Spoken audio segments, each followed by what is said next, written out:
Hey, this shit wavy.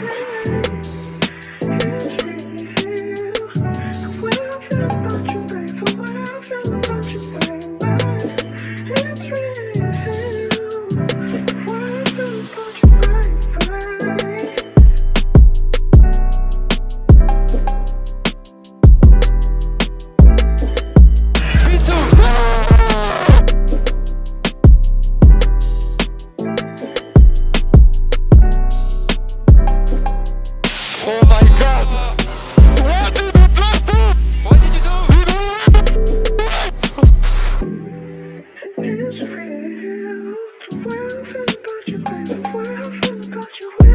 Oi pessoal, tudo bem? Estou de volta com um vídeo muito esperado por muitos de vocês que comentavam isso aqui há meses, que é a trajetória de Pierre Gasly. Finalmente, parei de enrolar, tomei coragem para falar sobre esse cara, que é meu terceiro piloto favorito no grid atual. E assim, pra mim é sempre mais difícil falar sobre pilotos que eu gosto mais, mas depois de Danny Ric, acho que eu vou conseguir falar até que bem de Pierre Gasly. Mas enfim, não quero muito me alongar aqui nessa introdução. O único recado que eu queria dizer é que vocês vão poder reparar ao longo desse vídeo que as histórias vão se entrelaçando, né? As histórias dos pilotos, por mais que eles não sejam muito amigos, quando eles dividem o grid, de alguma forma eles se relacionam. Então eu recomendo muito que vocês assistam os outros perfis que já estão aqui no canal, caso você goste do Gasly, especialmente o perfil do Charles Leclerc e até o do Danny Ric também, porque se relaciona um pouco com a história dele na RBR. E enfim, é isso. São vídeos que dão bastante trabalho, mas que eu acho que são bastante informativos quando o assunto é a vida dos pilotos e a trajetória dos pilotos. E vamos lá, sem mais enrolação, para a trajetória de Pierre Gasly. Pierre Gasly nasceu em 7 de fevereiro de 1996 em Rouen, na França, e é filho de Jean-Jacques e Pascale Gasly. Sim, a mãe dele tem o mesmo nome que a mãe do Leclerc. Bastante comum, assim, o Maria da França, e os pais deles são empresários. Eu não achei exatamente qual a empresa que a família tem hoje em dia. O que eu sei é que durante a infância do Gasly, o pai dele tinha uma empresa de serigrafia, que é basicamente aquela impressão que fazem sobre tela, assim, que você coloca um desenho sobre a tela e faz tipo uma gravura. Mas enfim, eu acho que quando o assunto é a família do Gasly, 3 pontos são bastante importantes. O primeiro é que o Gasly é o irmão mais novo de 5. A mãe dele teve 2 filhos de um primeiro casamento e o pai dele outros 2 de um primeiro casamento, e depois eles se casaram e tiveram só o Pierre. E assim, o irmão mais novo do Gasly é 9 anos mais velho do que o Gasly. Então tem uma diferença boa, assim, ele foi realmente a raspa do tacho desse novo relacionamento dos pais dele. E nisso eu já quero voltar rapidinho para a introdução para falar sobre esse ponto de como os perfis se cruzam, dessa história do filho mais novo que tem um irmão mais velho que já tentou uma carreira no automobilismo, e aí quando ele tenta, ele já tem essa expertise do irmão mais velho que não deu certo, de como fazer as coisas de uma forma mais eficiente. E isso aconteceu com Pierre, porque 3 dos 4 irmãos mais velhos dele tentaram uma carreira no automobilismo, pelo menos quando o assunto é kart, assim. Nenhum deles seguiu muito pra frente, mas um deles chegou em nível nacional e depois desistiu. Então, quando o Pierre falou que tinha esse sonho, a família dele já sabia de onde começar. E isso também é a história, por exemplo, do George Russell, que tinha um irmão mais velho que tentou a carreira, que chegou bastante longe, né? O Benji chegou bastante longe na carreira no automobilismo, e aí quando o George foi tentar, a família dele já sabia o passo a passo, pelo menos até certo ponto. E ainda tem outra coisa semelhante entre a família do Gasly e a família do George, que é, ambas tinham muita boa vontade para fazer as coisas acontecerem, para apoiar o sonho dos seus filhos, mas não tinham exatamente as possibilidades financeiras para isso, porque por mais que sejam famílias empreendedoras, com o próprio negócio, de classe média alta, é diferente você ter dinheiro para poder bancar alguns pequenos luxos e você bancar uma carreira inteira no automobilismo. Então são 2 pilotos que vêm de famílias que apoiaram muito, que têm um histórico no automobilismo, mas sofreram com dificuldades financeiras. No caso do Gasly, o pai dele, Jean-Jacques, também chegou a correr, e o avô e a avó do Pierre também competiram, eles no kart, nos anos 60. A Eveline foi campeã da Normandia, e o vô dele competiu com o time da Federação Francesa de Kart também nos anos 60, na mesma época que a avó dele competiu. Então é uma família que tinha histórico, que vem desde os avós até os irmãos do Gasly. Oui, c'est une histoire qui commence déjà au niveau de mon père, qui lui était un fan absolu d'automobile, et j'ai moi-même été pilote à la fois de karting, en rallye et sur circuit. C'est une passion que j'ai transmise à mes enfants, naturellement, et pour certains, ils ont plutôt bien réussi aussi. Ils ont été jusqu'à être champions de ligue. Et puis il y a eu Pierre.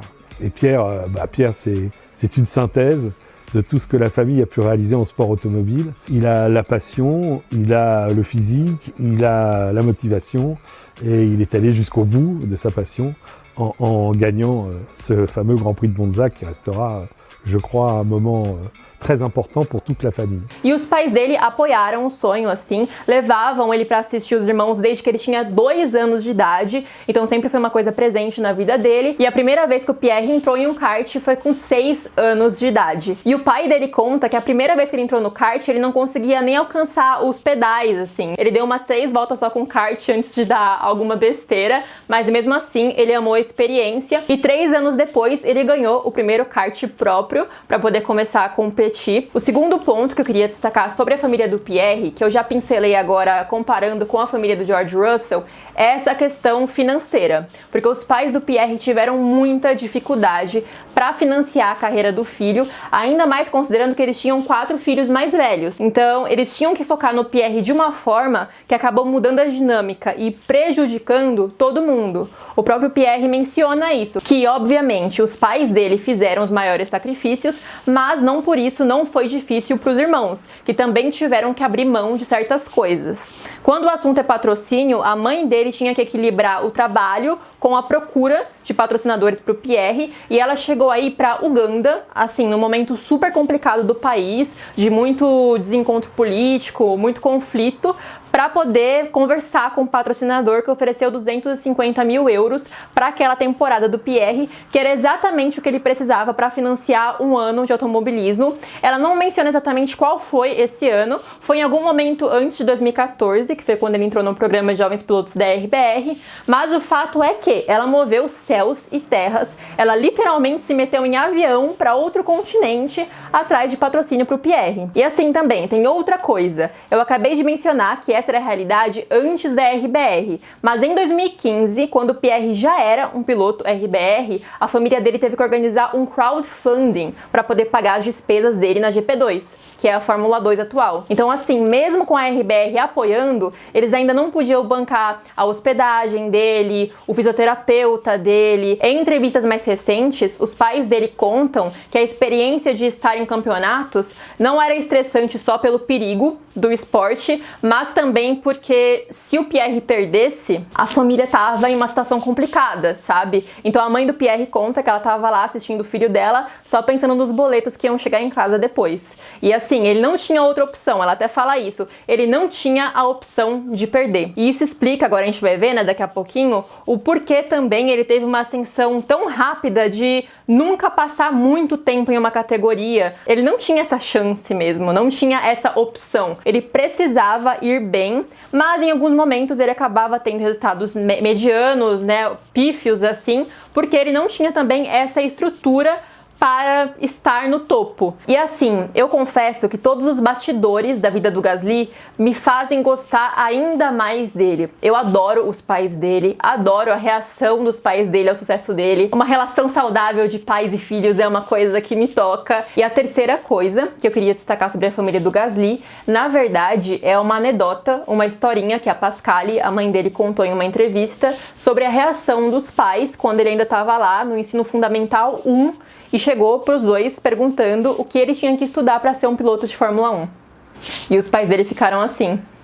A mãe dele disse que não entrou em detalhes, mas que logo depois falou que ele precisava ser o melhor aluno da sala, e logo em seguida virou pro pai do Pierre e falou: olha, eu acho que a gente tem um problema com o pequeno. De início, o Jean-Jacques, o pai dele, era um mecânico do Pierre, o que também é bastante comum, né? Vários outros perfis aqui eu menciono dos pais serem a figura mais forte dos filhos, principalmente nos primeiros anos de kart, antes de chegar em nível internacional, e foi exatamente o que aconteceu com o Pierre quando ele começou a competir com 10 anos de idade, mais ou menos, ali em 2006, em nível regional. E aí ele competiu 2007, 2008, 2009 em nível nacional. Nessa época, ele já tinha bastante amizade com o Ocon e com o Leclerc, daqui a pouco a gente vai entrar nesse ponto, né, das amizades dele. E aí, em 2009, ele recebeu uma oferta para poder fazer parte da equipe da Federação Francesa de Automobilismo. Era a vez do Pierre participar de um programa que tinha sido criado com inspiração no programa da Finlândia. A França viu que a Finlândia estava fazendo isso, de recrutar jovens pilotos para um programa de preparação especial, que tinha uma escola específica para pilotos em potencial, e decidiu reproduzir, fazer um remake, pensando em voltar aos dias de glória, porque em 2009, quando o Gasly recebeu esse convite, já fazia alguns anos que não tinha um cara de muita projeção levando o nome da França, tanto que até ano passado, até 2020, a última vitória da França em uma corrida da Fórmula 1 tinha sido em 96, Mônaco 96. Então realmente necessitava ali de um investimento, de um empurrãozinho, e eles convidaram pessoas que eles achavam que tinham potencial para participar desse programa, que abarcava pilotos de 10 a 15 anos de idade, e o Gasly foi o mais jovem a aceitar, com os 13 anos dele. E assim, já explicando, né, o porquê eu digo e destaco tanto que ele era o mais jovem a aceitar, porque era um programa bastante intenso. Você tinha que basicamente sair da sua casa, seja ela onde fosse da França, e ir morar em um internato. Era uma espécie de internato, um castelo antigo, como diria Pierre Gasly. E esses projetos de piloto iam morar nesse castelo com estudantes normais, com estudantes que não eram atletas, e eles tinham um regime específico, com fisioterapeuta à disposição, com preparador físico à disposição, um regime escolar diferente para se adaptar às competições, e no final de semana a federação tratava de tudo que era necessário para que eles competissem. Não era uma bolsa integral, que a família dele não se preocupava mais com nada de dinheiro, porque, como eu mencionei, continuava sendo uma questão, mas já era um super apoio, assim. E o Gasly destaca muito que durante o caminho dele, ele acha que ele conseguiu chegar até 2014, até a Fórmula 3.5, sem a ajuda de um grande patrocinador e sem desistir, porque ele teve apoio da federação. Porque assim, a família dele chegou ao ponto de colocar dinheiro próprio, que era para pagar as contas, só já na reta final para ele ser contratado pela RBR, sabe? Se ele não tivesse o apoio da federação, como ficaria? Mas enfim, Pierre Gasly aceitou a oferta e foi morar nesse castelo, que fica em Le Mans, a mais ou menos 2 horas e meia de onde a família dele morava, sozinho. Uma grande mudança para uma pessoa que tinha só 13 anos de idade. Ele já foi questionado sobre como ele teve coragem de fazer isso, de se mudar sozinho com 13 anos, e ele destaca que ele é muito focado. E exatamente por ser muito competitivo e muito focado e saber que esse era o sonho da vida dele, que ele foi morar nesse castelo, e lá ele conheceu um dos grandes companheiros dele de juventude até chegar na Fórmula 1,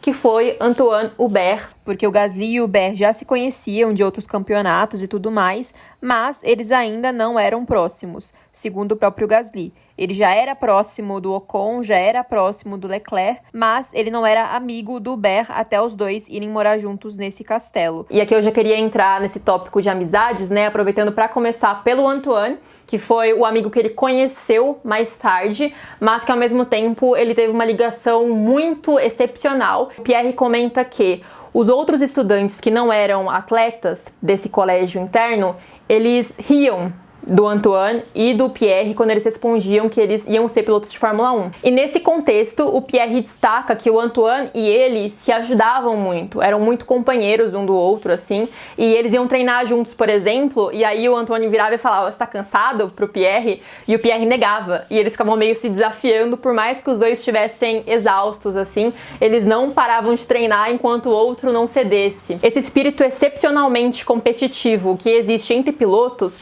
não só de Fórmula Fórmula 1, né, mas do automobilismo em geral, era uma coisa que ajudou muito o Pierre a crescer com o Antoine e vice-versa. Mas, assim, sem deixar de destacar que o Pierre, por si só, também tinha ali uma disciplina desde pequeno. Por exemplo, em 2006, 2007, 2008, ele participou do mesmo campeonato na França. Em 2006, ele ficou em 13º, em 2007, ele ficou em 6º e em 2008, ele ficou em 4º. Então, só para deixar claro aqui que ele, por si mesmo, também tinha uma disciplina particular, mas que, na rotina, ele descobriu bastante coisa com o Antoine. É uma amizade que era muito bonita e que significa, obviamente, muito pro Pierre. Você consegue perceber isso na quantidade de vezes em que ele faz questão de relembrar o Antoine e de como ele carrega o Antoine na carreira dele, mas vamos mencionar isso lá pra frente, né, já no finalzinho do vídeo. Focando ainda na infância e na adolescência do Pierre, em 2010, que foi o primeiro ano completo dele com a federação, ele já teve várias conquistas. Ele foi 2º lugar em nível europeu,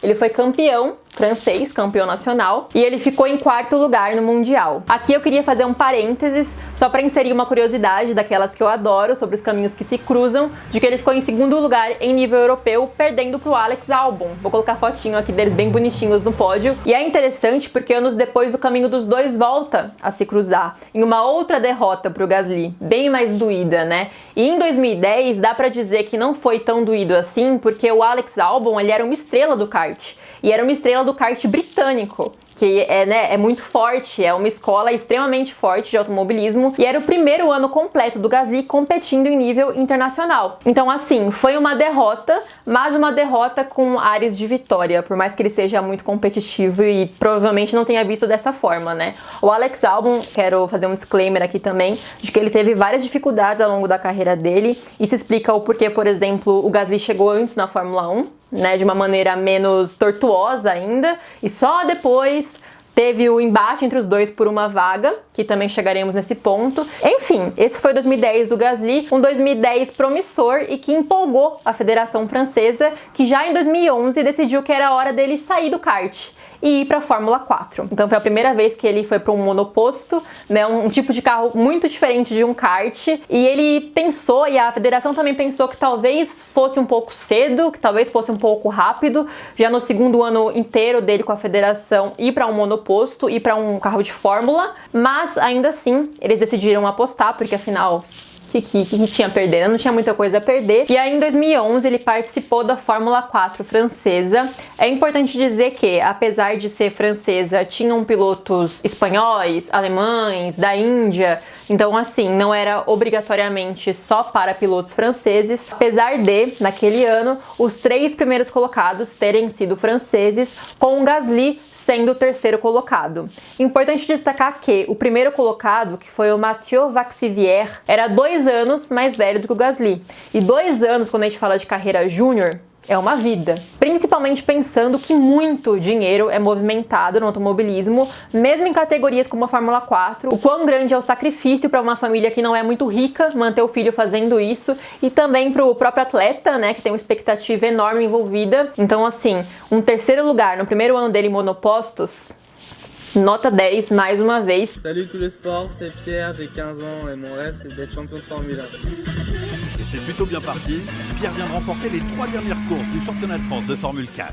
Dans sa famille, un papy, un papa et 3 grands frères qui ont tous roulé en amateur. Alors dans son auto, normal que notre ado se sente comme un poisson dans l'eau. E assim, outra coisa a destacar é que os prêmios eram bastante expressivos, assim. Quando ele foi para a Fórmula Renault, que já é o próximo passo que a gente vai mencionar aqui, em um dos anos o prêmio era 500 mil euros, e ele tinha que ganhar o prêmio para poder competir no ano seguinte. Então, assim, ele realmente botava na cabeça o que ele precisava fazer e ele fazia. E essa mentalidade só foi desafiada lá pra frente da carreira dele, né? Porque durante os anos de junior, ele sempre entregou esse lema de I want it, I got it, como diria Ariana Grande. E agora, vamos para ela, que é a hora da glória de Pierre Gasly, mas também a hora da fofoca. 2012 e 2013, Fórmula Renault 2.0.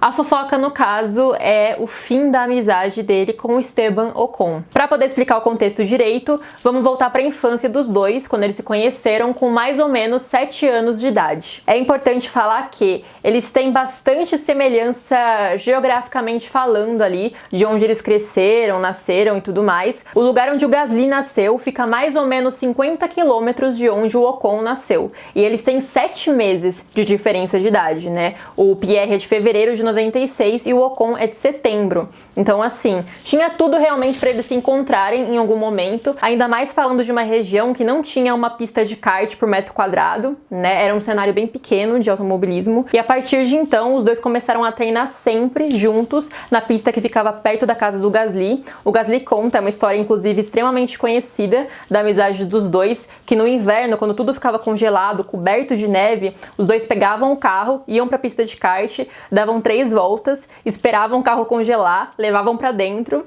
Quando descongelava, eles voltavam, davam mais 3 voltas, e eles adoravam fazer isso, adoravam treinar na neve, e eles costumavam realmente fazer tudo juntos, assim, andar para cima e para baixo com uma duplinha dinâmica, até que, segundo o Gasly, as coisas começaram a desandar porque ele começou a ganhar do Ocon nos campeonatos, que era uma coisa que de início era incomum.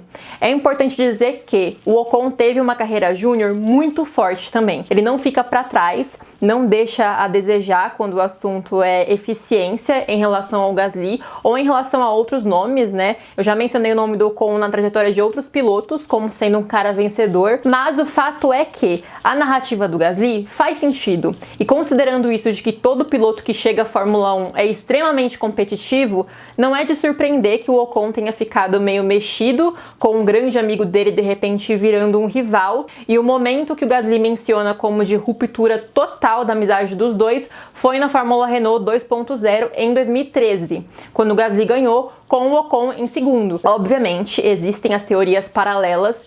Existe quem fale que foi por causa de mulher, né? Foi por causa de uma namorada, uma adolescente no caso, porque eles eram adolescentes, mas não existem nomes, não existem fotos, não existe nada assim que realmente dê embasamento para essa versão da história. E existe uma outra versão de que, na verdade, tudo começou entre as famílias Gasly e Ocon, que na época em que o Gasly foi recrutado pela Federação de Automobilismo, os pais do Gasly teriam se movimentado para que o Ocon não fosse convidado. Não tem muito embasamento também essa teoria, porque eu vi em uma matéria de uma mídia francesa, mas a matéria menciona que os pais do Ocon teriam questionado pessoas da Federação se os Gasly teriam movido os pauzinhos para que o Ocon não recebesse o convite, e que eles realmente acreditariam que os Gasly usaram a influência e a lábia deles para poder convencer o pessoal da federação de que ou era um ou era o outro, não dava para ser os dois. Mas quando se trata de Pierre Gasly e Esteban Ocon, eu, assim, acho que a história que o Gasly conta é plausível, sabe? Inclusive é uma coisa que vários pilotos mencionam, né, e que é muito comum de você ver, que é muito difícil de manter amizade com um cara com quem você compete por um título, por dinheiro, por prestígio. Por exemplo, Lewis Hamilton e Nico Rosberg, melhores amigos de infância, irmãos, faziam tudo juntos.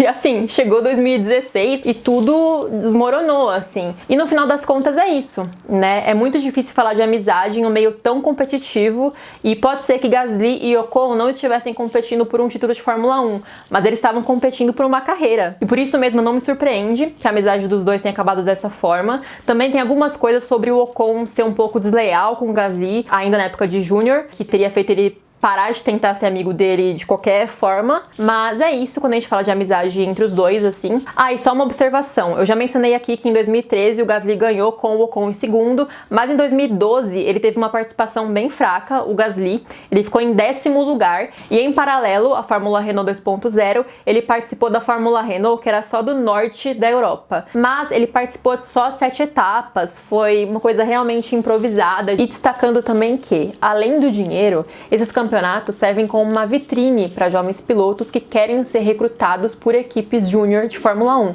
que foi o caso do Gasly. né? Depois de ganhar a Fórmula Renault 2.0, ele foi recrutado pela Red Bull Junior Team para 2014 para a Fórmula Renault 3.5. Ele foi vice-campeão, perdendo só para o Carlos Sainz, que também era piloto da Red Bull Junior Team e é um pouco mais velho, né? Ele é do final de 94, então ele tem ali uma diferença considerável também de idade em relação ao Pierre Gasly, além de uma família que vem de uma realidade bem mais privilegiada que a do Gasly, porque por mais que a família do Gasly não seja pobre, assim, não tem como comparar com a família do Sainz, que, né, o pai dele é o Carlos Sainz, então acabou sendo um ótimo resultado para ele. E assim, no começo, como eu mencionei, a Federação Francesa tinha muitas dúvidas, né, a respeito de subir ele para os monopostos, subir ele para os campeonatos de Fórmula. Ele não era tão jovenzinho de idade, mas foi uma ascensão muito rápida, um tanto quanto meteórica, mas no final das contas se provou bastante coerente. Eu acho que o único momento em que dá pra gente falar que teve uma mudança precipitada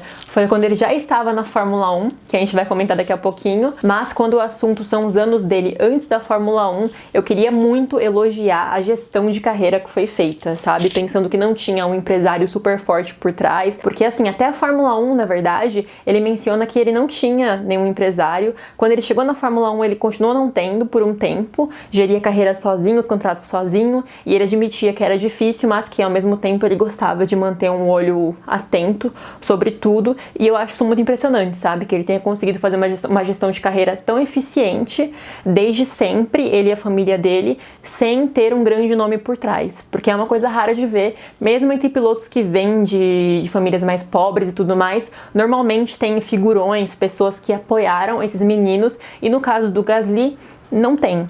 E isso também eu acho que é outro ponto que explica o porquê não existe um hype muito grande em cima do Gasly, o porquê ele nunca foi um jovem comentado como o Leclerc foi, ou como o Russell foi, ou como o Max Verstappen foi. Obviamente que toda a carreira tem suas particularidades, né, e seus momentos de brilho, que talvez os do Gasly tenham sido mais discretos, até a temporada dele de Fórmula 2 não foi uma temporada tão comentada, mas aqui também falando um pouco da minha visão, eu enxergo um pouco dessa falta de hype em cima dele antes dele chegar na Fórmula 1, ou às vésperas dele chegar na Fórmula 1, nisso de que ele também não era um cara que tinha figuras super fortes por trás, ou que em algum momento foi tratado como a prioridade da RBR, como a grande estrela da RBR. E nisso eu não quero dizer de forma alguma que a RBR nunca olhou para o Gasly como se ele pudesse ser uma peça importante para o futuro da equipe, mas sim que ele nunca foi tratado como uma peça de futuro campeão pela RBR, sabe?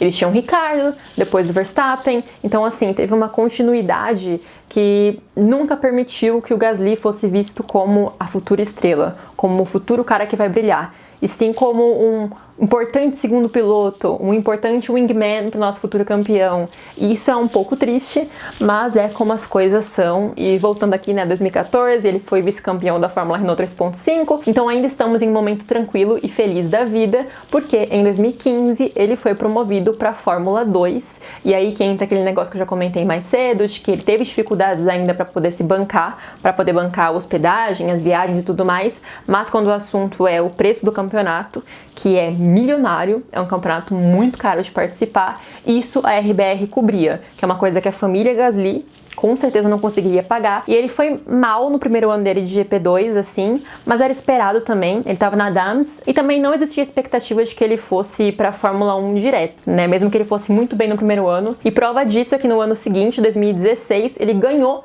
a GP2 e ainda assim ele não foi direto para a Fórmula 1. No primeiro ano dele de GP2, o Gasly ficou em 8º lugar, e aí no segundo ano, como eu acabei de falar, ele ganhou o campeonato na frente do Giovinazzi, que era o companheiro de equipe dele, os dois pela Prema. A Prema formou Charles Leclerc, Mick Schumacher e, se tudo der certo, num futuro não tão distante, Oscar Piastri também estará lá na Fórmula 1 como um ex-piloto Prema. Enfim, é uma equipe muito forte na Fórmula 2, e assim, a amizade ali, a dinâmica entre Pierre Gasly e Antonio Giovinazzi era muito forte dentro da equipe. Vou até colocar clipes aqui do Gasly se acabando de rir do lado do Giovinazzi, e obviamente o Giovinazzi levou pra vida essa amizade, porque ele já respondeu que o maior amigo dele no grid é o Gasly, apesar do Gasly considerar o Leclerc o melhor amigo dele no grid. Okay. I didn't think like my grandmother.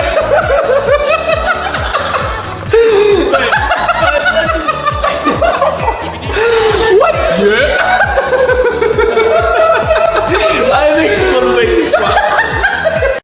agora finalmente chegamos a 2017, o primeiro ano em que Pierre Gasly correu num carro de Fórmula 1 como o piloto de fato. É importante dizer que, antes disso, ele já tinha sido escolhido para ser piloto reserva da RBR, mas foi em 2017 que ele teve a primeira chance de mostrar ali a habilidade dele realmente numa corrida normal. Antes eu só queria contextualizar que ele não foi direto para a Fórmula 1, como eu mencionei. Ele foi para a Super Fórmula no Japão, competir ali com o carro da Honda, trabalhar com a Honda, que né, na época já tinha uma parceria ali com a RBR. E foi mais uma aula de disciplina e também de ultrapassar barreiras linguísticas, porque tinha uma pessoa na equipe inteira que falava inglês, o resto era todo mundo falando japonês. Então ele precisava dessa pessoa para passar o que ele estava pensando, e de vez em quando essa pessoa falhava na tradução, e aí ficava tudo mal entendido, assim, o pessoal não conseguia entender o que ele queria dizer, o que ele queria expressar. Mas ele fala que ele gostou muito do tempo dele no Japão, que ele viveu, assim, naqueles hotéis que são bem pequenininhos, porque ele não tinha casa, já que as corridas eram, né, espaçadas em lugares diferentes do país, e era a primeira vez que ele ficava tão longe, assim, de casa, por tanto tempo. Mas, apesar da experiência edificante no Japão, obviamente, a Fórmula 1 continuava sendo o grande objetivo dele. Ele falou que ficou um pouco decepcionado quando mandaram ele para a Super Fórmula, mas ao mesmo tempo ele já esperava, então foi uma coisa meio, eu vou ficar aqui em stand-by porque o meu momento vai chegar, só não foi agora, porque essa foi a expectativa que foi criada, dele ficar um tempo em outras categorias até abrir uma vaga, não era uma coisa permanente de ter acabado as chances. Inclusive ele chegou a substituir o Sebastian Buemi em umas 2 corridas na Fórmula E, também em 2017, então era essa fase de amadurecer até abrir uma vaga na Fórmula 1, mas ao mesmo tempo, obviamente, é uma espera complicada e que também não te dá nenhuma garantia. Então, assim, ele foi pra Super Fórmula, aprendeu bastante, mas ficou aquela expectativa de, e aí, né? Quando? E o quando chegou rápido. Foi em 2017 ainda, na corrida da Malásia, que já foi no segundo semestre ali, já pro final do calendário, porque o Kvyat não estava rendendo o esperado pela RBR na Toro Rosso, né, que hoje em dia é a AlphaTauri. Assim, nada de novo sob o sol, né, da RBR ter expectativas que não são realizadas, mas o fato é que o Kvyat recebeu chances. Isso é uma coisa importante de dizer, assim, ele recebeu várias chances e na maioria delas ele não entregou. Então, nesse contexto, a RBR decidiu dar uma chance para o Pierre Gasly no finalzinho de 2017. E assim, Pierre Gasly estreou na Fórmula 1 no GP da Malásia de 2017, um GP inclusive que Max Verstappen ganhou, com um justo, honesto 15º lugar, que pode parecer ruim assim falando, né? 15º lugar, isso não é ruim? É ruim, mas ao mesmo tempo o Carlos Sainz Jr., que era o companheiro de equipe dele na Toro Rosso, ficou em 14º, e ele tava lá um ano inteiro já. Então assim, foi ruim, mas não foi ruim, né? Foi o esperado, dentro do esperado, assim. E foi assim também pelo resto do ano. Ele, inclusive, não participou de uma das corridas, que, se eu não me engano, foi o GP dos Estados Unidos, porque ele teve que voltar pro Japão para terminar a Super Fórmula, porque ainda não tinha acabado quando a RBR tomou essa decisão de botar ele na Fórmula 1. Acabou que ele perdeu a corrida por nada, porque as 2 últimas etapas da Super Fórmula foram canceladas por causa de um tufão que estava ameaçando o Japão, e o Gasly perdeu o campeonato por meio ponto. Perdeu a Super Fórmula por meio ponto. Mas ainda assim, né, tentando ver o copo meio cheio, ele tava na Fórmula 1, finalmente, assim, a expectativa de vai rolar ou vão me deixar aqui em stand-by para sempre não existia mais, porque claramente a RBR tinha cansado muito do Daniil Kvyat, e o Carlos Sainz Jr. também estava dando sinais de que ia debandar, de que ia sair do programa. Então aí o Pierre Gasly se tornou o novo centro de esse cara vai ser o segundo piloto, esse cara vai ser o futuro companheiro de sabe-se lá quem. Bom, chegamos em 2018, o ano de consolidação de Pierre Gasly mostrar, afinal, quem ele era como piloto. Como eu acabei de falar, Carlos Sainz Jr. debandou para a Renault, então o companheiro dele ali desde o início do ano era Brandon Hartley, que também já apareceu no perfil de Daniel Ricciardo, para vocês verem como tudo se entrelaça aqui. Vou colocar no card aqui em cima o perfil do Ricciardo, que também tá bem legal. E, como foi comum nos anos dele como júnior, ele pegou a chance e ele mostrou o potencial oficial, ele terminou em P4 na segunda corrida dele, que foi no Bahrein, e depois ele teve outras 2 vezes que terminou entre os 10 primeiros, que foi Mônaco e Hungria. E assim, esses são ótimos resultados, considerando que era Toro Rosso, e considerando isso que eu falei pra vocês agora há pouco, de que assim, na estreia dele ele tava em P15, com o Sainz em P14, e foi uma coisa não muito assustadora, foi uma coisa dentro do esperado para aquele momento da Toro Rosso e para imaturidade da equipe. Então assim, no segundo ano dele de Fórmula 1, que na verdade era o primeiro completo, depois de um semestre teste com a Super Fórmula atrapalhando ainda o foco total na Fórmula 1, foram resultados bons o suficiente para que a RBR chamasse Pierre Gasly para substituir Daniel Ricciardo em 2019 na equipe principal. E aí que entra o negócio que eu falei de um gerenciamento de carreira que eu considero semi-perfeito, mas que tem uma falha, assim. Como eu já mencionei também no perfil do Ricardo, em outros vídeos aqui no canal, a RBR é conhecida como o terror do RH, como uma máquina de desviar carreiras. Eu já mencionei triturar, mas assim, querendo ou não, tem muitos pilotos da academia RBR que hoje estão em outras equipes, brilhando, tendo sucesso e tudo mais.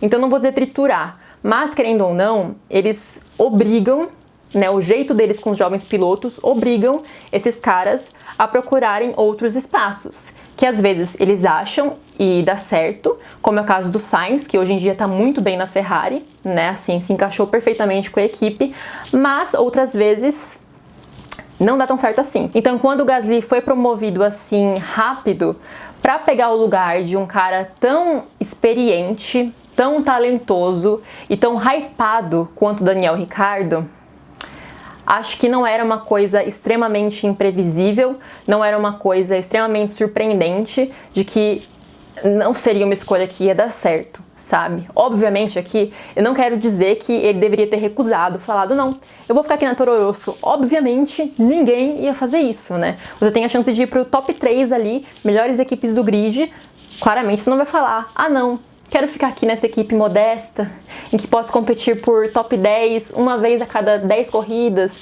Obviamente, essa não é a ambição de nenhum piloto. Se um cara pensa assim, ele não deveria estar na Fórmula 1, mas, ao mesmo tempo, foi uma transação que era visivelmente fadada ao fracasso, considerando como a RBR funciona e considerando o quão inexperiente o Gasly era. E uma terceira coisa também, o quão difícil de dirigir é o carro da RBR. Isso não é uma coisa eu tirando vozes da minha cabeça, é uma coisa que todo piloto que passa pela RBR fala, né? Todos os pilotos que passaram nos últimos anos lá falam o quanto é um carro específico, é um carro diferente de todos os outros, né? Não sei se é uma coisa boa ou ruim, né? Isso eu não vou entrar nesse mérito, mas é um carro muito diferente. Mesmo o Sérgio Pérez, um cara super experiente, com uma década de Fórmula 1, trocentas equipes nas costas, com trocentos carros diferentes, tem dificuldades. Mas enfim, em 2019, Pierre Gasly foi ser o companheiro de equipe de Max Verstappen na equipe principal, depois de um ano bastante ok na Toro Rosso, o primeiro ano dele completo na Fórmula 1. E agora chega uma parte bastante complicada do vídeo,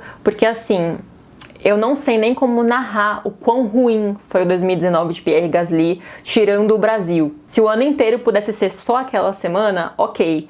Mas nossa, que montanha-russa que só desce, que foi o ano de Pierre Gasly em 2019. Para vocês terem uma noção, o Gasly já mencionou que para ele o ano acabou na pré-temporada, nos testes de pré-temporada, que ele bateu o carro da RBR e dali em diante ele nunca mais sentiu confiança. Ele nunca mais sentiu que as pessoas na equipe confiavam nele e apoiavam ele para que ele desse certo. E realmente, sendo justa, não sendo fangirl do Gasly, o ano foi complicado, ainda mais se você colocar em comparação com como era o Ricciardo com o Verstappen, que era uma coisa que eles se chocavam, que eles competiam, porque eles sempre estavam perto um do outro. O Gasly estava muito longe do Verstappen. Normalmente ele classificava meio segundo atrás do Verstappen e o melhor resultado dele em corrida foi um 4º lugar no Reino Unido. Considerando que a RBR era uma das 3 melhores equipes, né, junto com Mercedes e Ferrari, sim, estava ruim. Depois, Alex Albon também teve resultados parecidos. Então mostrou que talvez o problema fosse ainda mais embaixo, não fosse só na peça individual que está atrás do volante, mas fosse coisas a mais ali. Mas ainda assim, naquela época, não tinha comparação, né, com outro piloto da idade dele, com a mesma experiência que ele. Não, a comparação era com Verstappen, que era a menina dos olhos, né? Tipo, não tem nem o que dizer. E com o Ricciardo, que era um piloto super experiente e que bateu de frente com o Verstappen. Então, assim, tava feia a coisa pro Gasly e ele tentava muito, segundo o que ele diz, ele tentava muito entender e mudar o que ele sabia que estava errado, porque o Gasly já disse isso em vários momentos, assim, que ele sabia o que estava errado, mas que a RBR não quis escutá-lo. O Pierre sempre tentou ser muito discreto em relação a esses problemas dele com a RBR, inclusive porque, obviamente, ele ainda tem esperanças de voltar para a equipe principal, né, no momento, assim, com esse mercado de transferências tão apertado. Talvez seja a melhor chance dele de voltar a competir lá no topo, realmente, não tem muito o que dizer assim, mas em um texto que ele escreveu pro Players Tribune, que inclusive eu adoro, já recomendei esse texto aqui umas 4 vezes, mas vou colocar aqui de novo na bio, ele menciona um pouco mais a fundo o que aconteceu e ele fala, com todas as letras, que ele não se sentia ouvido, que de vez em quando ele falava para a equipe, comunicava, que achava que XYZ coisas não estavam certas no carro dele e ignoravam. Outra coisa que ele menciona, mas ele não fala se é em relação ao Verstappen ou em relação ao álbum, por exemplo, mas o Gasly diz que ele se sentia inferiorizado em relação a outros pilotos da RBR em vários momentos, que ele olhava o tratamento para outros pilotos e para ele e achava que ele era tratado com desdém, assim. E assim, gente, é importante mencionar que isso faz sim todo o sentido, porque absolutamente todos os carros, independentemente deles serem da mesma equipe, têm um ajuste próprio para cada piloto, sabe? Obviamente as mudanças não são extremas, não é um freio para cada piloto, não é um volante para cada piloto, mas existem pequenas coisas, pequenos ajustes que podem mudar absolutamente a performance de um piloto com o carro. Eu também já mencionei isso no vídeo do Daniel, que as dificuldades que ele tem com o carro da McLaren são coisas da estrutura do carro, coisas que não dá para mudar, mas que no caso do Alonso, a Alpine conseguiu mudar coisas para que ele se adaptasse melhor ao carro. Isso foram coisas que o próprio Alonso indicou, como por exemplo no ajuste do volante, como o volante mexe, como o freio mexe. Essas coisas os pilotos podem apontar que está confortável ou que está desconfortável e são ajustes que a equipe faz para cada piloto, individualmente falando, sabe? Independentemente deles serem da mesma equipe, o Gasly e o Tsunoda têm ajustes diferentes, porque cada piloto tem suas particularidades e seu jeito de pilotar. Então, nisso que eu acho que o Gasly diz que ele se sentiu ignorado. De fato, era isso que fazia o Gasly ir mal na RBR? Não dá pra dizer. A gente não tá na equipe, a gente não tava nos debriefs, a gente não sabe a realidade que se passava lá dentro. Mas, mais uma vez, eu venho defender que, na narrativa, faz sentido o Gasly ter se sentido escanteado. Porque a RBR tem essa tradição, né? Tradições, o clássico RBR de você não é Max Verstappen? Se vira. Esse é o funcionamento da equipe. Toda equipe que quer ser campeã tem um primeiro piloto, vai priorizar o primeiro piloto, e aí o que muda é o quão escancarado é que o segundo piloto é o segundo piloto. Tem equipes que disfarçam mais, que não falam muita coisa na imprensa, que tentam dar a impressão de eu preferi fulano de tal? Imagina! As coisas acontecem como acontecem. E aí tem a RBR. Lembrando como foi o processo em si dele ser rebaixado, ele teve essa primeira metade muito difícil e a última corrida dele foi na Hungria, que ele conseguiu um 6º lugar. Tipo, decente. Ok, né? Considerando que tinham 3 grandes equipes no topo, 6 pilotos, é como se ele tivesse ficado no final da listinha das 3 maiores equipes. Mas, ainda assim, depois da corrida, sabendo que um 6º lugar não era o suficiente, considerando o histórico e tudo mais, ele ligou pro Christian Horner falando, o que eu posso fazer para melhorar, né? E isso assim, gente, Hungria era a corrida antes da pausa de verão, né? Que é um mês. E mesmo assim, ele foi lá, ligou, perguntou o que ele podia fazer, o que eles podiam melhorar, e o Christian Horner falou, olha, curte aí suas férias, eu vou ver o que eu posso fazer. Beleza. Foi para as férias dele. No meio das férias, liga Helmut Marko e fala, olha, a gente decidiu que a gente vai te trocar pelo Alex Albon. Mas, não fica triste não quer dizer que a nossa história acabou. Sabe, é só um até logo, é só um tempo, vamos dar um tempo aqui, dar uma chance pro Alex Albon, ver no que dá, mas fica tranquilo, viu, que você continua sendo piloto RBR, tá tudo certo, mas é isso, a gente vai te rebaixar de volta pra Toro Rosso e trazer o Alex Albon. O Alex Albon não teve uma primeira metade extremamente brilhante, mas, por exemplo, na Alemanha ele conseguiu um 6º lugar. Nessa mesma corrida, o Gasly deu DNF. E assim, era o primeiro semestre do Alex Albon na Fórmula 1, então isso obviamente criou uma comparação, né? Criou uma expectativa em cima de um e em cima do outro, e no final das contas meio que deu a lógica de que a RBR não ia deixar o desempenho bom do álbum passar batido enquanto o Gasly tava lá sofrendo horrores, assim, e era bastante claro que o Gasly meio que tinha perdido o poder de reação, de que ele não estava mais conseguindo saber o que fazer, como se portar diante daquele fracasso. E isso é uma coisa que eu já elogiei sobre o Checo e que quero elogiar aqui de novo, que a experiência, obviamente, deu uma casca pro Checo, de quando o Helmut Marko vai lá e fala uma besteira sobre ele, ele fica meio, tá certo, Helmut Marko, realmente, fiz besteira, fui mal. Sabe, parece que ele não leva do tipo, meu Deus, a minha vida acabou porque o Helmut Marko tá falando mal de mim, o que é super compreensível pelo fato de que o Checo estava preparado para tirar um ano sabático, enquanto tanto o Gasly quanto o Albon estavam querendo se provar, tinham mais de uma década de carreira pela frente, ainda mantinham o sonho de ganhar um campeonato de Fórmula 1.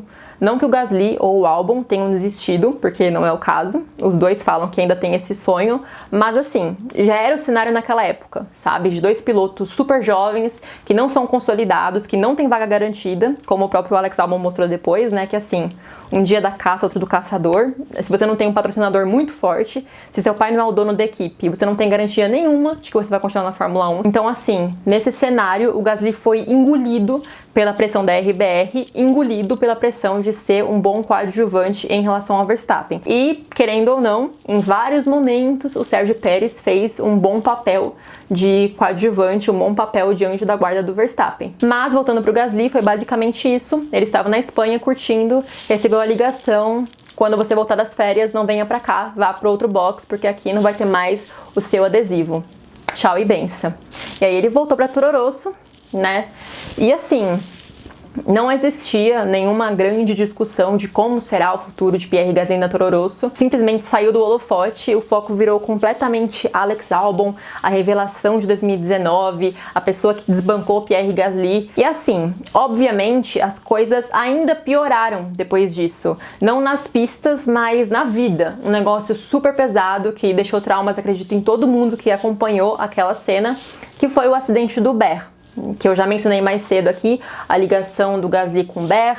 Eles têm morado juntos durante muitos anos, e na primeira corrida, depois dele ter sido rebaixado de volta para Toro Rosso, que foi Spa, né, foi o GP da Bélgica, o Berre sofreu um acidente muito grave no sábado, na segunda volta da corrida, se eu não me engano, da Fórmula 2, foi bem no comecinho já. Os pilotos da Fórmula 1 estavam indo para as entrevistas ali, depois do classificatório, e o Gasly disse que viu, assim, no telão, um acidente muito forte, com muitos pedaços de carro para todo lado, mas que ele não viu quem era que estava envolvido. Ele só sabia que era sério, e ele sentiu na hora que tinha sido muito sério. Mas ele tinha lá os compromissos dele, as agendas dos pilotos de Fórmula 1 são muito apertadas em todos os dias, muito controladas, e aí as relações públicas dele falou que eles não podiam ficar esperando para ver o que tinha acontecido, que eles tinham que ir para uma entrevista, mas ela prometeu que no momento em que saísse quem estava envolvido, eles avisavam ele, independente de ele estar no meio da entrevista e tudo mais, eles iam avisar. E foi o que aconteceu, ele estava lá no meio da entrevista e entrou, se eu não me engano, já era algum diretor da equipe já,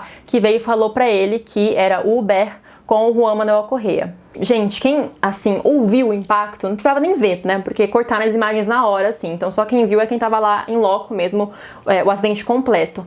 Mas só o barulho que fez e o tanto de pedaço de carro que ficou, você já sabia que tinha sido sério demais, sabe? Porque não era uma coisa... Por exemplo, a batida do Lando Norris esse ano em Spa foi muito forte, mas o carro dele não ficou dividido ao meio. E então, assim, você percebia que tinha sido algo muito sério, ainda mais porque eram dois carros envolvidos. Então, era o choque de dois carros num lugar do circuito de altíssima velocidade e conhecido por ser muito perigoso, que é a Eau Rouge. Então, assim... Na hora, ele sabia que tinha sido muito sério, mas o Pierre disse que não pensou em morte. Ele achou que talvez o Berre estivesse em coma, tivesse se machucado muito seriamente, fosse ficar o resto do ano sem competir, mas a morte não passou na cabeça dele. E aí, assim que o Pierre pôde, ele saiu correndo da entrevista e foi para a área VIP, em que tava os pais dele, a namorada dele. E quando ele desceu as escadas, ele falou que já viu, assim, todo mundo em prantos, chorando demais. E nessa hora caiu a ficha de que ele tinha morrido, sabe? Ele não precisou nem perguntar, assim, sabe, o que aconteceu, como ele tá. Ele sabia que o Berre tinha morrido. E eu não sei até hoje como que, por exemplo, o Leclerc conseguiu ganhar essa corrida, porque Foi horrível. O Gasly, por exemplo, menciona que Spa era a pista favorita dele, que ele amava, achava aquele circuito perfeito e que depois daquilo ele não conseguia mais sentir a mágica, sabe? O que é hiper compreensível. E o Gasly comenta também que, para além de Spa, ele passou um ano inteiro depois do acidente como que com a viseira para baixo, assim, sem conseguir ver a vida, sem conseguir viver a vida. Ele só conseguia pensar em realizar o sonho dele e do Hubert. E no fato de que o Hubert tinha dito para ele, quando ele foi rebaixado da RBR para Toro Rosso, que ele tinha que provar que os caras estavam errados. Prove que eles estão errados. Essa foi a mensagem que ele mandou quando o Pierre foi rebaixado de volta para Toro Rosso. Essa parte também tá no texto dele pro Players Tribune. É um texto bem pesado, mas muito legal, assim, porque dá uma visão muito completa de como ele se sentiu e com uma profundidade que, obviamente, as entrevistas rapidinhas que eles fazem pós-corrida ou por live não dão. Mas, como eu disse antes, teve um momento de alívio no meio desse ano tão desgraçado pro Gasly, que foi o segundo lugar dele no Brasil. E assim, corridaça. Eu, mesmo sendo Lewisette, fiquei felizaça com esse pódio, fiquei felizaça com o segundo lugar do Gasly, fiquei felizaça dele ficar na frente do Lewis, assim, e é bastante fácil de falar que o GP do Brasil de 2019 foi o início da jornada do herói do Gasly. Para começar, eu quero dizer que o Gasly classificou muito bem. E isso é uma coisa que chama atenção também sobre ele, que ele é um piloto que não é fraco de classificatório ou de corrida. Ele tem seus momentos nos dois, mas não dá para dizer, por exemplo, que ele é leão de treino, como dá para dizer sobre outras pessoas, ou que ele é muito bom de corrida de recuperação, como dá para dizer sobre outras. Não, ele de vez em quando é bom de classificatório, de vez em quando é bom de corrida, depende muito da semana mesmo, do acerto do carro, mas na AlphaTauri ele entrega nos dois. Isso é importante de dizer porque as circunstâncias no GP do Brasil foram todas favoráveis para que ele conseguisse um pódio, mas classificar bem só atrás de RBR, Mercedes e Ferrari foi essencial para ele estar numa posição boa depois que tudo aconteceu nessa corrida. Basicamente, o motor do Bottas pifou e as duas Ferraris bateram. Já começou aí. E aí entraram 2 safety car ao longo da corrida, e isso também, obviamente, ajuda, porque não pode ultrapassar sobre safety car, então ele manteve a posição dele de uma maneira mais fácil. E depois teve aquela disputa de posição entre Hamilton e Albon, em que o Albon saiu, e aí era uma pessoa a menos. Nessa confusão, o Gasly pegou o segundo lugar e manteve o segundo lugar numa disputa que foi assim, incrível. Ele deu a vida para manter aquela segunda posição, porque foi até o finalzinho mesmo, né, até a chegada, ele estava correndo risco, mas no final das contas deu tudo certo. Ele conseguiu o segundo lugar no GP do Brasil de 2019 e foi assim, a coroação dessa recuperação. Depois, Abu Dhabi ainda foi ruim, mas assim, dane-se, ele conseguiu o pódio no Brasil, estava super feliz e contente. Também acho que foi significativo do ponto de vista de que ele entrou no radar de muita gente que não levava ele em consideração. Ele tomou a dianteira, a liderança de uma renovação da Toro Rosso, que virou AlphaTauri. Então a ideia era que a AlphaTauri agora fosse ser propaganda da marca de roupas, que é conectada à RBR. E aí chegamos em 2020, que eu acredito que seja o ano que mais angariou fãs para Pierre Gasly, porque afinal ele ganhou a primeira corrida dele, e não foi qualquer corrida, foi o GP de Monza, que é assim, uma corrida sensacional, além de ter toda a história, né, de corridas na Itália, que essencialmente são bastante clássicas. Mas enfim, antes eu só quero mencionar aqui primeiro que, de maneira geral, para além de Monza, o ano do Gasly não foi um negócio uau, um monte de quartos lugares e coisas do tipo, mas, mais uma vez, ele é um piloto muito consistente e que conseguiu muitos top 10, mesmo quando parecia que não ia dar e quando o companheiro dele, que ainda era o Daniil Kvyat, tinha desempenhos terríveis, ele estava sempre ali no top 10, então é uma coisa que eu quero destacar para além dessa efeméride, dessa coisa excepcional, que foi ele ganhar uma corrida. E tem outras duas coisas que eu quero mencionar. Em primeiro lugar, ele tinha terminado o namoro dele alguns meses antes de Monza, então assim, a fase pessoal ainda estava daquele jeito ali, mas ele foi muito discreto, então em Monza ainda tinha jornalista perguntando, e sua namorada? E ele tipo, tá bem, e eles já tinham terminado já, mas enfim. A segunda coisa que eu queria comentar é que em agosto, mais ou menos um mês antes dele ganhar a corrida em Monza, a casa dele foi assaltada na França, na Normandia. Hoje em dia ele mora em Milão, para ficar mais perto também ali, porque a equipe a Toro Rosso / AlphaTauri é uma equipe italiana, então ele mudou para Itália, mas a casa dele na Normandia, ali perto de onde os pais dele moram, ali perto de Rouen, foi assaltada, levaram várias coisas embora, roubaram roupa, roubaram joias, então a maré de azar não tinha acabado e de coisas ruins. Não vou dizer nem de azar, né, porque assim, não dá pra dizer que isso é azar, é uma coisa, enfim, sem palavras mesmo. Mas enfim, no meio disso tudo, desse contexto pessoal super complicado, chegamos em Monza, em setembro de 2020, e o Gasly menciona, de novo no texto dele lá pro Players Tribune, que foi o momento em que ele teve um estalo, assim, na manhã antes da corrida, de a minha vida é boa. E enfim, ele foi de carro para Monza, porque era perto da casa dele, perto o suficiente para ir de carro.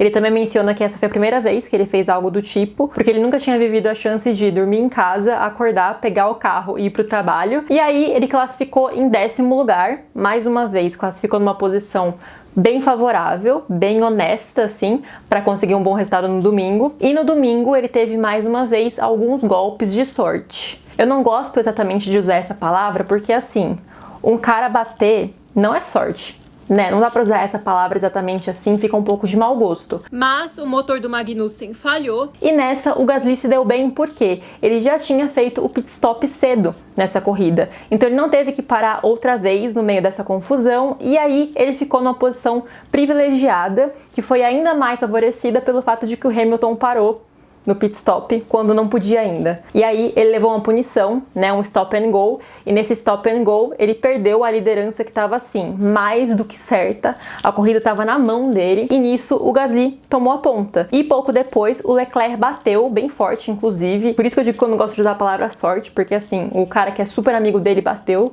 como eu vou falar que é sorte, né, não tem como falar. Mas o Leclerc bateu muito forte e teve bandeira vermelha na corrida. Criou o cenário para que ele ficasse realmente numa posição muito favorável. E aí, com o stop and go do Lewis, que entrou no box com os boxes fechados, o Gasly pegou a ponta com o Sainz em segundo e o Stroll em terceiro. E foi assim, gente, nossa, eu gritei tanto naquele dia, eu bati na perna, empurrando como se estivesse lá assistindo ao vivo em Monza, porque assim, o Sainz chegou perto, o Sainz estava lá, o Sainz estava querendo, mas o Gasly ficou, né, ele falou que ele pensou assim, não, eu tô aqui há 20 e tantas voltas, não é agora que eu vou deixar esse cara passar e ficar em segundo lugar. Então assim, acho que ele levou aquele carro até o final, na força do ódio, porque afinal a McLaren já tinha um carro superior ao carro da AlphaTauri, mas ainda assim o Gasly conseguiu ganhar com uma AlphaTauri, que era uma coisa que não acontecia desde 2008, também em Monza, com o Sebastian Vettel. Mas é isso, falando de 2021, ele conseguiu um pódio também, né, um terceiro lugar, completou ali a tríade, agora ele tem primeiro, segundo e terceiro, e eu arrisco dizer que esse ano o Gasly está sendo muito subestimado, porque ele tem muitos bons resultados com esse carro da AlphaTauri, num ano em que a equipe tá com estratégias muito falhas, tá fazendo de tudo para atrapalhar as corridas do Gasly, tá escolhendo momentos errados para parar, tá escolhendo pneus errados, e ainda assim ele conseguiu vários sextos lugares, conseguiu o quarto lugar, e levando a equipe nas costas, porque o Tsunoda ainda é muito jovem, não vou aqui de novo ficar falando mal dele, e a gente vai ver o que vai ser essa dupla em 2022 com o novo carro. Mas apesar de não querer fazer julgamento sobre Tsunoda e tudo mais, eu quero aqui fazer um julgamento que é necessário sobre o futuro de Pierre Gasly na Fórmula 1, né? E eu, Pietra, pessoalmente falando, acho que não tem clima para ele voltar para a RBR. Se alguém me perguntar para onde eu acho que ele iria, no começo do ano eu falaria Renault, eu falaria Alpine, pela questão de ser uma equipe francesa e tudo mais. Mas agora, com o Oscar Piastri na fila, eu acho que a situação fica um pouco mais complicada, a não ser que o Ocon substitua o Lewis na Mercedes em 2024, sabe? Aí eu acho que o caminho ficaria mais aberto para o Gasly ir para a Alpine. Isso pensando que o Gasly vai sair da AlphaTauri para ir para uma equipe melhor, né? Para uma equipe que possibilite que ele cresça na Fórmula 1. Pensando nisso, eu acho que hoje em dia seria mais possível que ele fosse para a Alpine, mas apenas se o Ocon sair de lá, sabe? Ou então esperar o Alonso aposentar no final de 2023 e ver o que vão fazer com o Oscar Piastri. Mas eu acho que uma segunda opção também seria ele ser o substituto de Lewis Hamilton na Mercedes, que é o meu sonho de princesa, assim. Eu realmente acho que, por mais que eu goste do Ocon e veja muito potencial no Ocon, o Gasly tem bem mais personalidade de um piloto Mercedes. Ainda mais pensando num futuro em que o George Russell vai ser líder da equipe. Isso é meio óbvio, sabe? Mais uma vez, não estou dizendo que o Gasly vai obrigatoriamente se contentar com o papel de segundo piloto, mas na Mercedes. O que eu quero dizer é que ele tem a maturidade para poder ser um bom companheiro pro George. Ele gosta de falar com a imprensa, mas ao mesmo tempo ele não é um cara deselegante. E eu acho que na nova estrutura da Mercedes, sem Lewis Hamilton, ele pode ser, por exemplo, o que o Sainz é em relação ao Leclerc, em que o Sainz chegou para ser o companheiro, o fiel escudeiro, o coadjuvante em relação ao Leclerc. E a realidade não é essa, sabe? Ele realmente casou muito bem com a equipe. Então eu acho que nada impede que o Gasly se bote nessa posição de ser o companheiro, o coadjuvante em relação ao George. E aí na Mercedes ele consiga mostrar um potencial mais parelho, sabe? Não digo superior ao do George, porque eu ainda acho que o George talvez seja um piloto ligeiramente mais completo do que o Gasly e com mais equilíbrio emocional também, né, pra ficar tantos anos assim na Williams, naquela situação, e ainda conseguiu o que ele conseguiu. Ele realmente tem que ter muito equilíbrio emocional. Mas enfim, né, essa sou apenas eu sonhando com um futuro perfeito de George Russell e Pierre Gasly na Mercedes. Claro, o casamento dele com a AlphaTauri é muito bom, mas é aquilo que ele mesmo fala, ele não quer competir pelo 8º lugar pelo resto da vida. Obviamente, esse não é o objetivo de um cara que é super novo, porque ele ainda nem chegou perto dos 30. Então, o mais óbvio é que sim, no futuro não muito distante, ele procure uma equipe que tenha uma proposta mais interessante para pelo menos ele competir por pódios e por vitórias, como o caso do Ricciardo, por exemplo, que obviamente ainda acredita em título, mas está numa equipe que favorece pódios e favorece vitórias no momento. Quem sabe no futuro o Gasly tem uma chance. Mas enfim, quero que vocês deixem aqui embaixo nos comentários o que vocês acham que seria a opção perfeita para o Gasly no futuro próximo, caso ele realmente decida sair da AlphaTauri. Que, assim, acredito eu que vai acontecer. Agora entrando no último tópico que eu sempre faço aqui, que é o tópico vida pessoal, vida além das pistas. Em primeiro lugar, falando de hobbies. O Gasly gosta muito de moda, ele gosta muito de tecnologia e finanças e coisas assim, tanto que agora ele entrou no mundo do NFT, que eu ainda não tenho opiniões 100% formadas, então eu não vou comentar, mas assim, galera... E fora a moda e a arte que não existe de verdade, o Gasly também gosta bastante de futebol. Assim, né, gosta bastante é um eufemismo, porque ele é doido por futebol. Inclusive, ele chegou a praticar dos 5 aos 11 anos em um time local lá de Rouen, mas ele acabou desistindo para se dedicar inteiramente ao kart. O Pierre conta que os pais dele apoiavam bastante que ele seguisse a carreira como atleta de futebol, porque afinal é bem mais barato, mas o técnico viu que ele começou a faltar nos treinos e tudo mais, porque ele já estava preferindo o kart e colocou ele no time B, sendo que o Gasly era do time A, ele era titular. E aí quando o técnico colocou ele no time B, ele falou, eu no time B? Jamais, e desistiu. E ele é doido, né, fanático pelo PSG, e ele adora o Neymar. Ele já falou que o Neymar é o jogador favorito dele atualmente, assim, e os dois são amigos, inclusive, né. Mais uma coisa que ele tem em comum com o Lewis Hamilton, porque existe essa brincadeira, né, de que o Gasly é o líder do fã-clube do Lewis Hamilton, e é um pouco por isso, assim, porque ele faz várias coisas meio parecido com o que o Lewis faz, e porque ele é a primeira pessoa, assim, o Lewis postou coisas há 5 segundos no Instagram, tá lá, curtido por Pierre Gasly. Aliás, eu acho que ele criou um robô, né, algum software para poder curtir as coisas automaticamente, porque a quantidade de curtida que esse homem dá no Instagram é uma coisa que, assim, um social media sozinho não banca aquilo ali, não. Eu já tava chegando no último tópico do vídeo, quando eu reparei que eu simplesmente tinha ignorado a amizade entre Pierre Gasly e Charles Leclerc, e a grande fama dessa dupla de a dupla mais fofoqueira do paddock, né? Estão sempre juntos, sempre conversando e com uma carinha de que estão dividindo segredos, tanto da própria vida quanto da vida alheia. Então eu queria pontuar aqui também, porque eu já falei do Leclerc em alguns outros pontos aqui do vídeo, mas eu não entrei especificamente nessa amizade entre os dois. Eles também se conheceram na infância, tinha tudo aquilo que também já teve em outros vídeos de um dormir na casa do outro, de eles dividirem bastante da carreira nos primeiros anos, na época do kart, né? Dividirem as famílias mesmo, assim. Porque assim, né? imaginando que esses pilotos correm desde muito pequenos em vários países e que nem sempre os pais podem acompanhar. É natural que eles acabem se aproximando uns das famílias dos outros, mas hoje em dia eles são conhecidos por isso de sempre estarem juntos. Além disso, aproveitando que eu mencionei o Lewis agora, eu também queria falar um pouco de outras pessoas que influenciam o Gasly, que ele também já mencionou que são ídolos para ele, que incluem o Schumacher, o Senna, inclusive ele já usou capacete em homenagem ao Senna, o Alonso, porque afinal no começo dos anos 2000 ele fez sucesso na Renault, que é uma equipe francesa, então dá para imaginar o porquê o Gasly, quando criança, se inspirava nele, e o Vettel, porque ele foi tetracampeão pela RBR, então também, mais uma vez, faz sentido e se cruza com a história do próprio Gasly. Por último, mas não menos importante, porque eu sei que é disso que o povo gosta, vamos falar de vida amorosa dele. Ele adora uma Caterina, então vamos falar de duas Caterinas aqui, que ele namorou nos últimos anos. Primeiro, a Caterina Zanini, que ele namorou de 2018 a 2020, é a namorada que ele terminou lá por maio de 2020. Eles eram um casal muito querido no paddock. A Caterina, obviamente, gosta muito de Fórmula 1, ela é muito fã do Vettel, então assim, ela mostrava uma empolgação lá no paddock, eu era muito fã, eu adorava aquela mulher, ainda adoro, né, ela tá viva. E hoje em dia ela tá com o Callum Ilott, que agora vai correr na Indy, pra gente ver como o mundinho Fórmula 1 realmente é um negócio minúsculo. E aí, depois de uns meses, já pro final de 2020, começo de 2021, ele começou a se relacionar com outra Caterina, dessa vez a Caterina com K, que é a Caterina Berezna. E existe toda uma mini treta ali do porquê o Gasly tem o apelido de Talarico, né, e juntam o nome do Gasly com Talarico, porque a Caterina, ela trocava uns flertes com o Lando Norris. Eu não sei nem dizer se a palavra é trocar, porque era o Lando Norris indo lá e curtindo as fotos dela e botando comentário de emoji, de solzinho sorridente, de luinha com o zoinho pro lado, assim.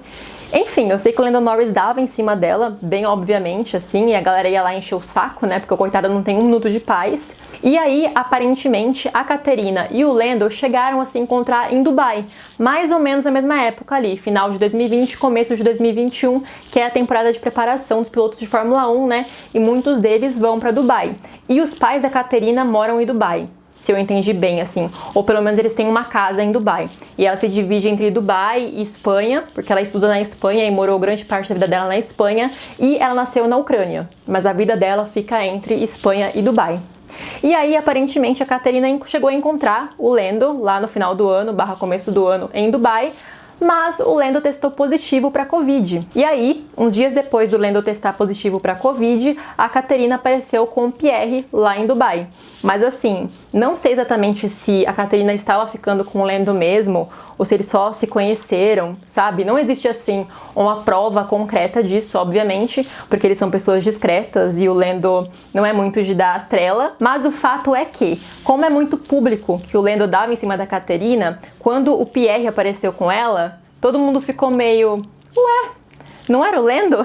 Existem inclusive alguns boatos de que foi a namorada do Carlos Sainz que apresentou a Caterina pro Lando, porque elas se conhecem, são amigas, já jantaram juntas, né? Todo mundo ali da Espanha, a Caterina mora em Madrid também, então tá tudo ali perto. Mas essa ponte da Isa acabou indo para outro lado e hoje em dia a Caterina está com o Pierre e eles estão assumidos depois de, sei lá, 10 meses de ela postando metade do Pierre, as costas do Pierre. Finalmente eles começaram a postar algumas fotos juntos. E é isso, pessoal, esse foi o perfil de hoje. Eu espero que vocês tenham gostado, porque sei que muitas pessoas estavam na expectativa por esse conteúdo. Eu adorei fazer, fiz com muito carinho, porque o Gasly é um cara que eu adoro, que eu acho que tem muito potencial e que ainda pode trazer muita coisa boa pra Fórmula 1, dentro e fora das pistas. E a gente se vê semana que vem, se tudo der certo. Não deixem de comentar, de curtir, de compartilhar e de se inscrever aqui no canal, por gentileza. Um beijo e até a próxima!